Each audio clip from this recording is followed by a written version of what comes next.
Hi Ravi sir. Hi hi ನಮಸ್ತೆ. Thank you sir. ನನ್ನ ಶಿವಾರ ಸ್ಟುಡಿಯೋ ನನ್ನ ಅಡಿಗೆ ಕಾರ್ಯಕ್ರಮದಲ್ಲಿ ನಾನು ಮಾಡಿರೋಂಥ ಅಡಿಗೆನ ನೀವು ಟೇಸ್ಟ್ ಮಾಡಲಿಕ್ಕೆ ಬಂದಿರೋದು ನನ್ನ ಭಾಗ್ಯ. ಖಂಡಿತ.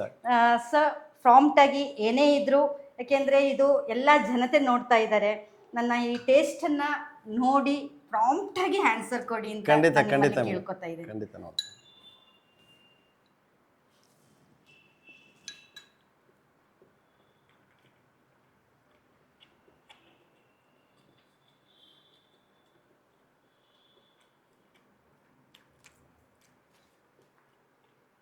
ಸೊ ಇದು ಪನ್ನೀರ್ ಕುರ್ಮಾ, ಪನ್ನೀರ್ನಲ್ಲಿ ಮಾಡಿರೋದು. ಮೇಡಮ್ ಇದೇನು ನೀವೇನ ಮಾಡಿದ್ದು? Yes sir. ಯಾಕೆ ಸರ್? ಈ ಟೇಸ್ಟ್ ಎಲ್ಲ ಒಂಥರ ಪೋರ್ಕ್ ತಿನ್ನೋ ಥರ ಇದೆ, ತುಂಬಾ ಚೆನ್ನಾಗಿದೆ ನಿಜವಾಗ್ಲೂ. Really thank you. ಯಾಕೆಂದ್ರೆ ಇವಾಗೆಲ್ಲ ನಾನ್ ವೆಜ್ ತಿನ್ನೋರು ನಾನ್ ವೆಜ್ದೇ ತೋರಿಸ್ತಾ ಇರ್ತೀವಿ ಅಂತ ಹೇಳ್ತಾರೆ. ಆಗ ವೆಜ್ನವ್ರಿಗೂ ಏನಾದರೂ ಒಂದು ಬೇಕು, ಮಕ್ಳಿಗೂ ಒಂದು ಸ್ನ್ಯಾಕ್ಸ್ ಥರನೂ ಬೇಕು.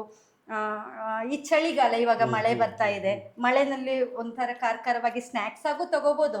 ಇವನ್ ಮುದ್ದೆ, ಚಪಾತಿ, ಅನ್ನ ಎಲ್ಲದರಲ್ಲೂ ಯೂಸ್ ಮಾಡ್ಬೋದು ಅಂತ ಹೇಳ್ಕೊಂಡು ಒಂದು ಕುರ್ಮಾ ಪ್ಲಸ್ ಸ್ನ್ಯಾಕ್ಸ್ ಥರನೇ ಮಾಡಿರೋದು ಸರ್. ನಿಜವಾಗ್ಲೂ ಮೇಡಮ್ ತುಂಬಾ ಟೇಸ್ಟಿ ಆಗಿದೆ. ನಾವು ಈ ತರ ಇದು ಪನ್ನೀರ್ನ ಎಲ್ಲಾದ್ರೂ ಸ್ಟಾರ್ ಹೋಟ್ಲಲ್ ತಿಂದಿರ್ತೀವಿ ಅಥವಾ ಯಾವುದೋ ಹೋಟ್ಲಲ್ಲಿ ತಿಂದಿರ್ತೀವಿ, ಮನೇಲಂತೂ ಯಾರು ಮಾಡ್ಕೊಟ್ಟಿರಲ್ಲ.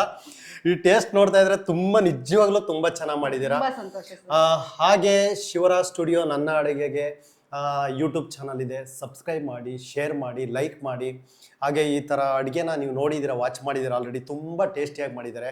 ಇದೇ ಥರ ಅಡುಗೆನ ನೀವು ಕೂಡ ಮಾಡಿ 4 ಜನಕ್ಕೆ ಶೇರ್ ಮಾಡಿ, ಹಂಚ್ಕೊಳ್ಳಿ. ಆವಾಗ ಎಲ್ಲರಿಗೂ ಈ ಥರ ಟೇಸ್ಟು ಗೊತ್ತಾಗುತ್ತೆ. ಹೋಟ್ಲಲ್ಲಿ ಹೋಗಿ ಊಟ ಮಾಡೋದು ತಪ್ಪುತ್ತೆ.